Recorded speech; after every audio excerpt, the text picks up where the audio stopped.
Are you somebody who deals with a lot of stress around Christmas time? I know a lot of people do. Stress, anxiety, worry, and whatnot. So is that you, or is that somebody you know of? Um, if it is, it's not uncommon, but it can also be dealt with. It can be overcome. So for those who don't know, my name is Shawn Carpenter. I'm from the Ollin group of coaches, and I want to welcome you to Monday Motivations, or Motivation Monday. That's what it's called at this point, anyway. Some people are going to be watching this live on Facebook. Some people watching the recording. Some people are going to be watching this on YouTube as well, to be posted later on in the week here. And I know in talking about Christmas, so last week I talked about depression, the 8 benefits to depression, staying stuck in depression. This time of year, Christmas time, you know, again, like I said last week, Christmas time is, for me, is a very, very magical time, very joyful time, a time of real wonder, right? And I think really, it doesn't, regardless of beliefs, it's possible to tap into that sense of wonder, that sense of joy, that sense of excitement and magic. And it's great if we can do that. Um, but like I said, a lot of people experience the holidays differently. They experience, the stress of credit card debt, the hustle of running around trying to buy, the perfect gift, or many gifts, or maybe they get overwhelmed by the crowds, for instance, that you can experience when you're shopping or at events, or all the parties, all the things that they have to do. Some people, like I say, get depressed because they're lonely. They're grieving the loss of a loved one or some other loss. Any number of things.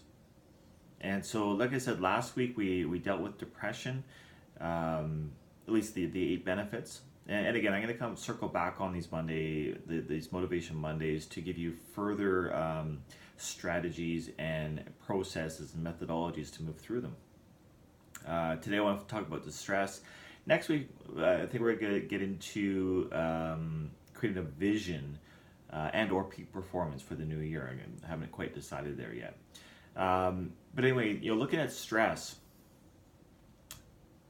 actually looking at any negative emotion, let's put it this way. Every single negative emotional pattern, behavioral pattern, actually has at its core a positive intent, although we don't realize it when we're stuck in it. Instead, we just experience the emotion, and maybe the stories that we're telling ourselves that relate to the emotion. Well, I'm stressed because of this. I'm stressed because of this, and that seems very factual, very real. And so, a lot of people, when they're dealing with stress or anxiety or worry, they're kind of cousins, emotionally speaking. Um, a lot of people will say, well, you just got to think positive. It's Christmas time, think positive. But here's a simple reality check. Positive thinking doesn't work long term. It just doesn't. So telling others to, change their thinking, telling other people to change their thinking is one of the quickest ways for them to feel misunderstood. Or even for yourself, if you're trying to tell yourself, oh, just think positive, just think positive, just think positive. It's not enough. With anxiety and stress, I found that it can kind of come in 2 forms. So it can come in, well, let me ask you a question. And if you have a pen and paper, you can write down your answer too. Does anxiety, or does stress, or does worry, however you experience it, does it help? How does it help? So for instance, for some people it will help accomplish a goal. For some people it will help meet a deadline. Thinking of Christmas shopping. For some people it helps make a decision. Some people it helps them take a risk, try something new. So how does anxiety or stress help you? That'd be my first question. And if it doesn't help you, does it immobilize you? So some people experience it so dramatically that it stops them in their tracks, for instance. Stops any emotional movement at all, any forward direction, right? That forward direction becomes impossible.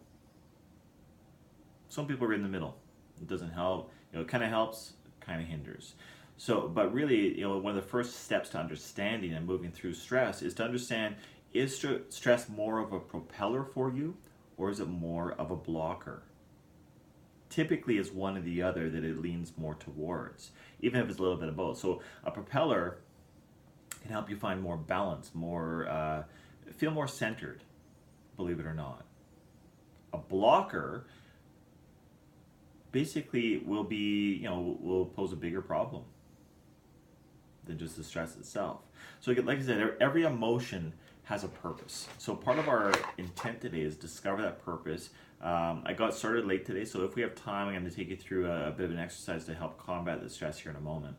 But a really powerful question, if you really want to ask yourself, is what is that emotion? What is that stress, that anxiety, that worry, whatever version you feel? What's that supposed to be doing for you? And then to listen to the intuitive answer, not just what you try to think up, but really come into your body, really feel your gut response, your intuitive response. What's that emotion supposed to be doing for you? Another powerful question you can ask yourself is, what is the opposite of stress, the polar opposite of stress or anxiety for you specifically? When I ask that question of a one-on-one client, they'll be quite often I'll get a complete different answer. I can think of one guy, actually a few people, 3 people now come to mind that have dealt with this recently, experiencing panic attacks. And one was new, 2 were a little bit more long-term, but these panic attacks had started happening, so we started to explore it and understand why they were happening. One guy, he was going through, the newer guy, he was going through a divorce, and he ended up having these panic attacks anytime he saw his wife, or his soon-to-be ex-wife, I guess. And it got to the point where he actually physically went home, physically threw up with this panic. So we're talking extreme anxiety. Anyway, he came to the session and he said, "This is what's going on. I don't know what to do." I said, "Okay, well let's explore a little bit." So we did, and uncovered kind of I'm going to call it a belief that he had, that every time he saw his ex-wife, he would get a panic attack. Now, it seemed very factual, right? If you're just hearing the story, it seems very factual. But he realized that with my help, that this supposed factual belief had become something of an incantation over him. So it kind of cast a spell over his life where he would thereby experience a panic attack. So what I said is, or what we did was actually reprogram that belief for him. Now we're talking, he came to that session with an anxiety level of about 8, 9 out of 10, so very, very high. He came back 2 weeks later to his next session, and every single day, I had to monitor the anxiety, and he said the anxiety was about a 3 out of 10, 2, 3 out of 10 max. So it was very, very mild in comparison. All because of one process that I got him to do, and I'd like to share that with you guys today. So ask yourself, what's the opposite of anxiety, or the opposite of stress, or the opposite of worry? Another question you could ask is, what could you do without the anxiety or the stress? If it wasn't there, what could you do? So, imagine, for instance, if you stopped having that stress, stopped having that anxiety, would you, buy more presents joyfully? Would you sing Christmas carols as you did it? Would you solve some problems? Would you take some time out just to sit and enjoy the holidays? Would you, go ice skating with your family, or go snowboarding or skiing? Would you find ways to, let me think here, would you find ways to connect through joy, for instance, with the people around you? Would you find more to be grateful about? Would you, discover new projects you could do over the holidays? Not just Christmas, but up until New Year's. Would you, connect with other parts of your family? There's so many possibilities. Would you just spend time enjoying yourself? So speaking of connecting, one of the things that I've found when in working with people with anxiety in all sorts, all forms, anxiety, stress, worry, you name it, but also as causing depression, is that for most of us, once we understand some of the triggers, some of the apparent causes, some of the beliefs underlying them, for most of us, I find that if we can create a deeper connection with ourselves, and maybe with something greater, depending on what you believe, but a deeper connection with ourselves, it tends to melt away that anxiety, that stress. So for instance, you can ask yourself, you can write this down, what do you do to connect with yourself? Nobody else we're talking about, just yourself. What do you do to connect with yourself? Do you go outside? Do you practice deep breathing or meditation or mindfulness practices? Do you pray? Do you, take a nice candlelit bath? Do you spend time just in quiet contemplation? Do you get a massage to relax? Do you listen to one of those apps, for instance? Nice soothing music, maybe. I found that, again, we're talking about a third of my practice. So people come to me for three reasons. They come to improve their business or career, their income. They come to work on the relationships, improve or save the relationships, or ignite a spark of passion in the relationships. And they also come to overcome problematic areas. So things like we're talking about: stress, anxiety, worry, depression, procrastination, indecision, you name it. And I found working with people to overcome the anxiety type emotions, that love and compassion tend to be the antidote to stress and anxiety. That when you can love yourself at your most anxious moment, you tend to melt away pain and fear.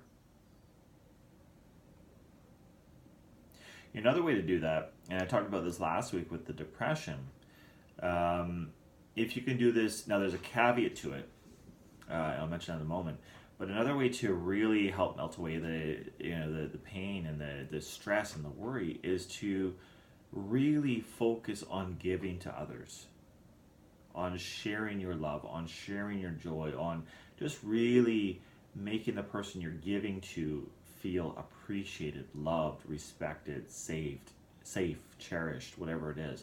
Now the caveat is, if you're going to do that, you want to make sure you do that without sacrificing you. A lot of people give, but they sacrifice themselves. They don't receive. So sometimes it's important to, like I said, connect with yourself. Give to yourself first and then give to others. Depends on your situation.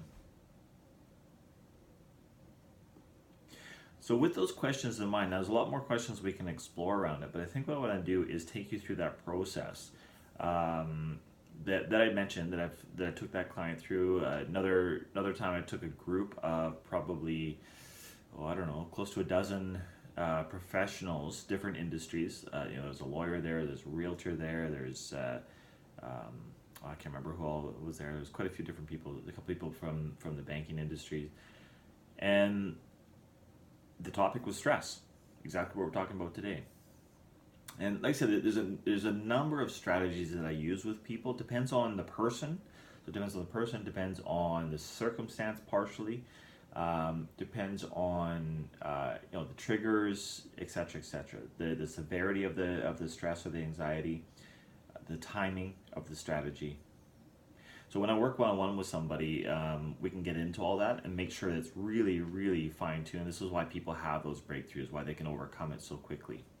But given that you are here, that you're watching this, maybe watching the recording, maybe watching YouTube, I want to give you something that you can start to at least apply on your own. If you end up working with me, then we can work on it together and it goes that much deeper.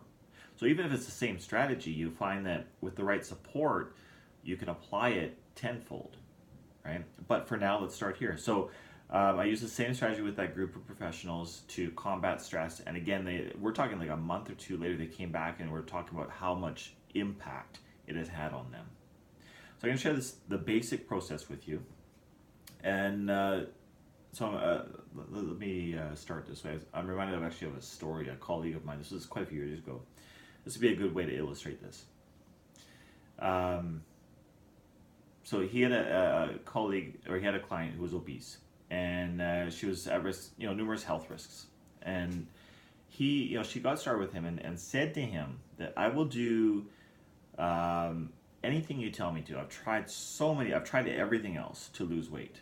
And, I'm scared about these health risks.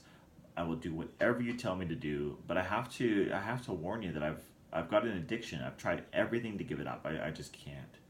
He said, okay, what's your addiction? She said, well, I'm addicted to cookies. I eat cookies all the time. I said, okay, well, that's fair enough. So he actually went to the doctor with her to confirm the health risks, to confirm where things were at. She reiterated to both of them that I will do whatever you tell me to do. I can't give up my addiction to cookies. I've tried. So first session rolls around. They go through their initial session together, learning, understanding the client that much better. And she says to him at the end, I'll do whatever you tell me to do, but I can't give up my addiction to cookies. So he said, this is interesting. This is the third time you mention this. Tell you what, let's have some good come of this addiction.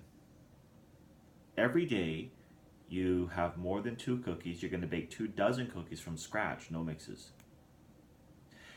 Now, she was a really good baker. This is part of her problem, you could say. She was very reluctant. She agreed, started doing this, pretty much every day. And the other part was she had to take these cookies and deliver them to a local women's shelter.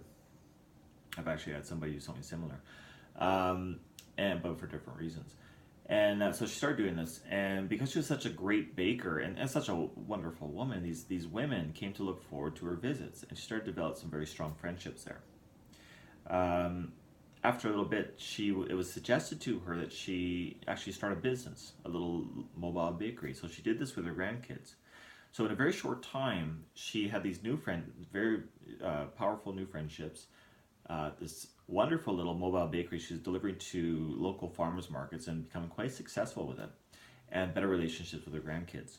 Now, the interesting part is that as she was doing it, she was baking all day long now, and very successful, very busy, very happy, but she was starting to become nauseated by the smell of cookies because she was always baking.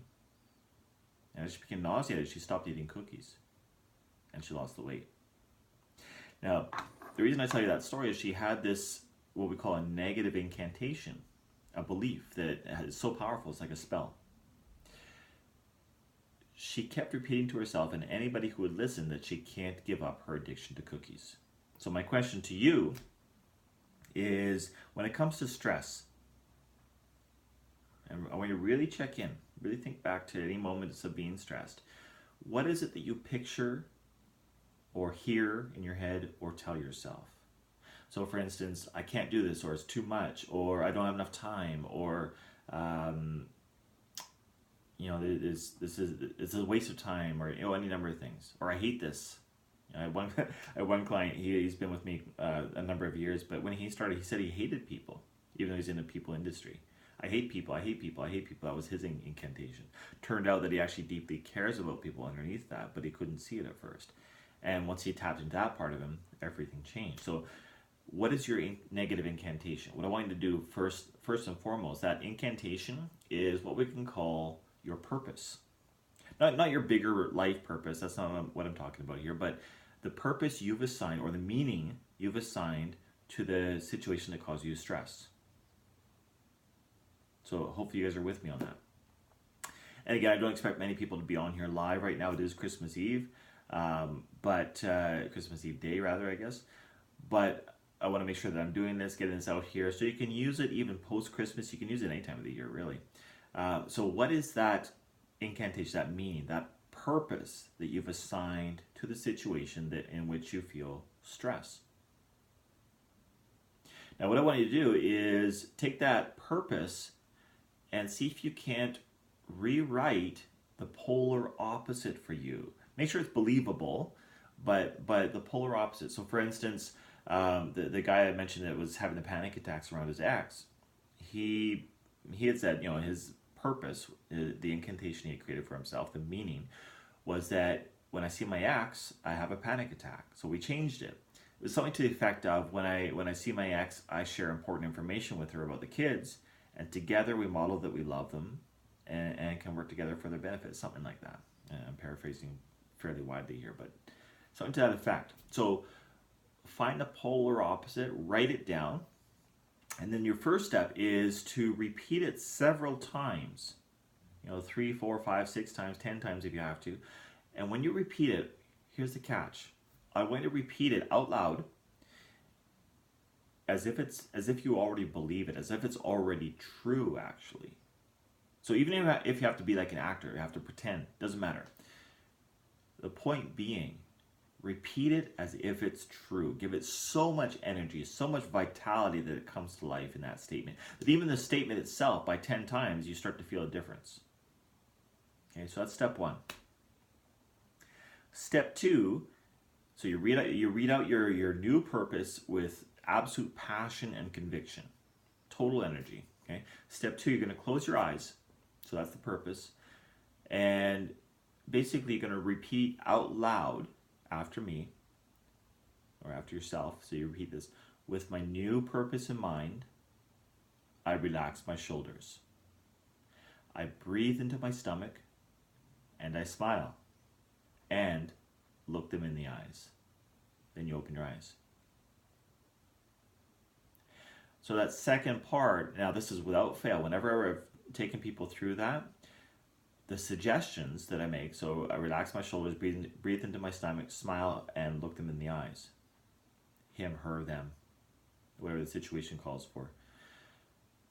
Without fail, every single person I've done that with goes through those physical motions. So what we're doing is we're changing. Here's the second P of the 3 Ps I'm going to share with you, this process. The second P is posture. So if we can change our posture, if we can take a more neutral or more positive, more powerful posture, we start to change the emotion. Okay, so for first P is purpose, or the meaning. Second P is posture.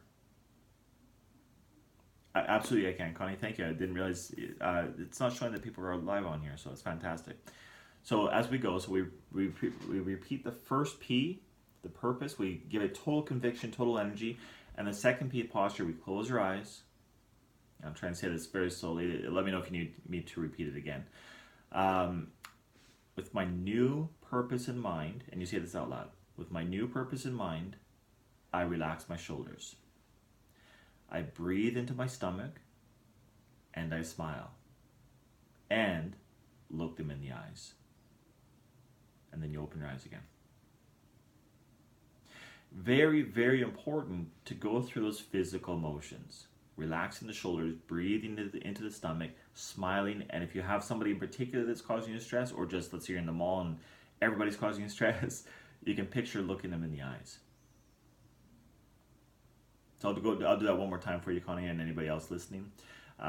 With my new purpose, so you close your eyes after you read your purpose with conviction. With my new purpose in mind, I relax my shoulders. I breathe into my stomach, and I smile, and look them in the eyes. Then you open your eyes. So that's the second P. So we have the first P is purpose, second P is posture. Now the third P is presence.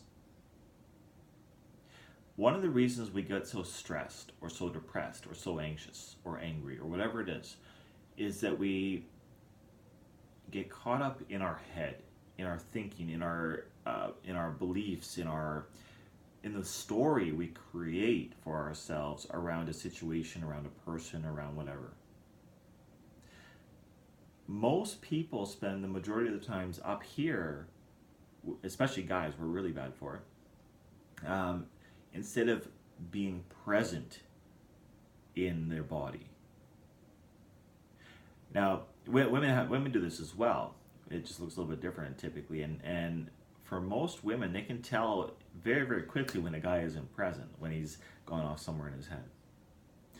One of the most powerful, probably, if I could say there's one skill of the most successful, fulfilled people in the world, it's their ability to be fully engaged with what they're doing. In other words, to be fully present. Or if you've heard me talk about the practice of mindfulness, it's one and the same thing, being fully in this moment. Tony Robbins, one of my coaches, he says when you're in your head, you're dead, right? So we need to get out of our head and come into our body. And what happens is other areas of our brain start to open up. First off, we're not in that stress response anymore. So we can come up with intuitive ideas, novel ideas, powerful ideas that we don't have access to when we're stressed or depressed, like I talked about last time. So getting into our body is very, very critical. It's also, when I talked about connecting with yourself, being present, being in our body, being grounded, being centered, however you want to call it. It's one of the quickest ways to connect with ourselves and to move through that stress, that anxiety very, very quickly. So the third P is presence, like I said. So what I want you to do for presence, bring your fingers together like this. And so if you can see here, kind of like this little chicken beak. And this is based on EFT, but you don't have to use a particular tapping point. If you don't know what EFT is, don't worry about it. Anywhere on your body is fine. You're going to start tapping like this. Just tap, tap, tap, tap, tap, tap, tap. Okay. Now, if I give this tapping a voice, and there's no, you don't have to repeat this as part of the process, but just to understand what the tapping's for and kind of assign it some meaning. It's basically saying, I'm here in the present moment. In the present moment, nothing is the same as the past, and I don't worry about the future. Change happens when I'm present. That's what this tapping's for, is to remind us change happens when I'm present. The only moment we actually have any power whatsoever at all. We don't, when we think about the future, when the future arrives, when does it arrive? It only arrives in the present moment. When we think about the past is already gone. When we think about the past, when we think about the future, we can only do that right now. We actually can't travel to one or the other, except in our own mind. So really, all we have is this present moment. Okay, so let's run through the whole process. So you take your new purpose, you read it out loud several times with conviction, the more the better, till you start to really, almost believe it. And then you close your eyes and you start tapping to be present, to remind us to be in our body. And that's where we repeat the second P. We say out loud, we say, with my new purpose in mind, I relax my shoulders. I breathe into my stomach and I smile. And I look them in the eyes. And we stop tapping, we open our eyes. Now, to make this really, really effective, you guys, you want to do about 10 repetitions of this. So you read out loud your new purpose. You close your eyes and start tapping to be present. You repeat our kind of mantra, you could say. And then you open your eyes, stop tapping to break state. That's one repetition. You go through it again and again and again. Very important to stop tapping, open your eyes in between. Okay. What we're doing, this is based off an NLP technique, neuro-linguistic programming technique. We're essentially programming your brain for a different response. Okay.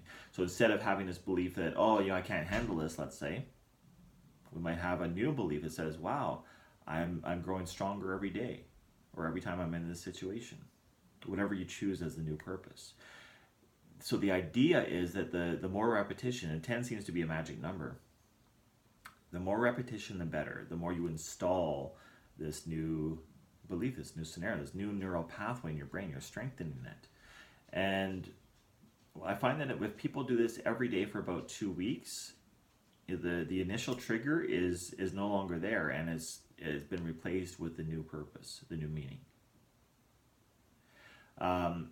Really important side note is to practice these 3 Ps when you're not feeling stressed, when you're not feeling anxious. So you want to install it first. That way, when the anxiousness or the stress starts to set in, then you have a choice initially. Then you can go into the stress, or you can go into the new purpose. And the more you choose the new purpose, so the more you practice, the stronger it gets. The more you choose it in the moment, the stronger it gets too. So with that, you guys, that's one of my favorite strategies for dealing with stress, for dealing with anxiety. Not just dealing with it, transforming it, breaking through it entirely.